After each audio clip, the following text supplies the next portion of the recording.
അബിൻ വർക്കി നല്ല നിങ്ങളുടെ ഒരു പ്രോഡക്റ്റാണല്ലോ അബിൻ വർക്കി. കാരണം ചാനൽ ചർച്ചകളിൽ നിങ്ങൾ നന്നായി ഉപയോഗിക്കുന്നതാണ്. നിങ്ങൾക്ക് ഭയങ്കര വിഷമം ഉണ്ടാവും. കാരണം നിങ്ങൾ ഏറ്റവും കൂടുതൽ പ്രയോജനപ്പെടുത്തിയ രണ്ടാൾക്കാരായിരുന്നു, ഒന്ന് രാഹുൽ മാങ്കൂട്ടത്തിലും ഒന്ന് അബിൻ വർക്കി.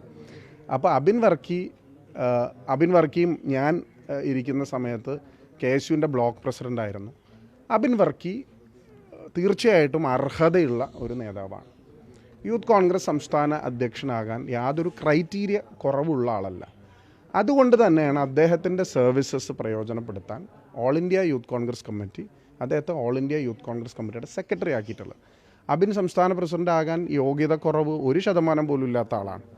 അബിൻ രാഹുലിൻ്റെ കൂടെ ഒരു ടീം എന്നുള്ള രീതിയിൽ യൂത്ത് കോൺഗ്രസിനെ സംസ്ഥാനത്ത് നയിക്കുന്നതിൽ നിർണായകമായ പങ്ക് വഹിച്ചിട്ടുള്ള ആളാണ്. അതുമാത്രമല്ല, ചാനൽ ചർച്ചകളിലും അതുപോലെ തന്നെ ഡിബേറ്റ്സിലും പ്രസംഗത്തിലും പൊതുയോഗങ്ങളിലുമെല്ലാം പാർട്ടിയുടെ ഒരു നിലപാട്, അബിനൊരിക്കലും പാർട്ടി വിട്ടു പോകുന്നോ അങ്ങനെ എന്തെങ്കിലും ഒരു സാമൂഹ്യ മാധ്യമങ്ങളിൽ പ്രചരണമുണ്ടെങ്കിൽ അത് തെറ്റാണ്. അബിൻ വർക്കി അർഹതപ്പെട്ട ഒരാളാണ്. പക്ഷേ ഓൾ ഇന്ത്യ യൂത്ത് കോൺഗ്രസ് കമ്മിറ്റിയുടെ തീരുമാനം OJ ജനീഷിനെ സംസ്ഥാന പ്രസിഡന്റ് ആക്കുക എന്നുള്ളതാണ്. OJ ജനീഷ് വളരെ മിടുക്കനായിട്ടുള്ള ചെറുപ്പക്കാരനാണ്. യൂത്ത് കോൺഗ്രസിൻ്റെ ഇലക്ഷൻ്റെ ഒരു സിസ്റ്റം ഉണ്ടായിരുന്നു. ഇനിയിപ്പോൾ നിങ്ങളുടെ അടുത്ത ചോദ്യത്തിന് മുമ്പ് ഞാൻ അത് തന്നെ പറഞ്ഞേക്കാം.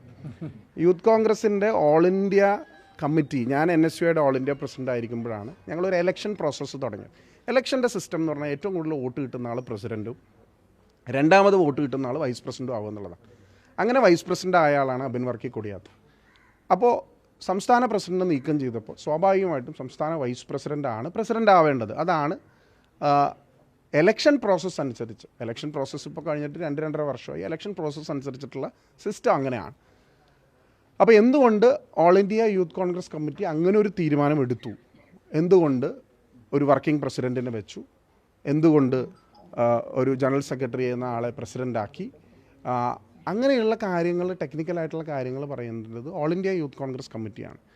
അപ്പോൾ അബിൻ വർക്കി, ഞാൻ പറഞ്ഞല്ലോ, സിസ്റ്റം അനുസരിച്ച് അബിൻ വർക്കി തീർച്ചയായിട്ടും ആ സ്ഥാനത്തിന് യോഗ്യനാണ്, അർഹതയുള്ള ആളാണ്. അതിൽ നിങ്ങൾ പറയുന്ന പോലെ ഒരു മതം, ജാതിയൊന്നും ഇതിലേക്ക് കടന്നു വന്നിട്ടില്ല. അങ്ങനെ ഒരു വേർതിരിവും ഡിസ്ക്രിപ്ഷനും ഇതിൽ കാണിച്ചിട്ടില്ല.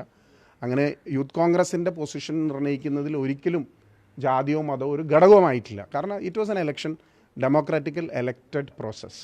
അപ്പോൾ അതിന് എന്തുകൊണ്ട് രണ്ടാമത് വന്ന ആളെ പ്രസിഡന്റ് ആക്കിയില്ല എന്നുള്ളത് ഓൾ ഇന്ത്യ യൂത്ത് കോൺഗ്രസ് കമ്മിറ്റിയാണ് പറയേണ്ടത്. അതിൻ്റെ ആവശ്യം കേരളത്തിൽ പ്രവർത്തിക്കണം എന്നാണ്. അതായത് ദേശീയ തലത്തിലെ ചുമതലയേക്കാൾ തീർച്ചയായിട്ടും അദ്ദേഹത്തിനെ നമുക്ക് സംസ്ഥാനത്ത് നന്നായി പ്രയോജനപ്പെടുത്താൻ പറ്റുന്ന ഒരാളാണ്.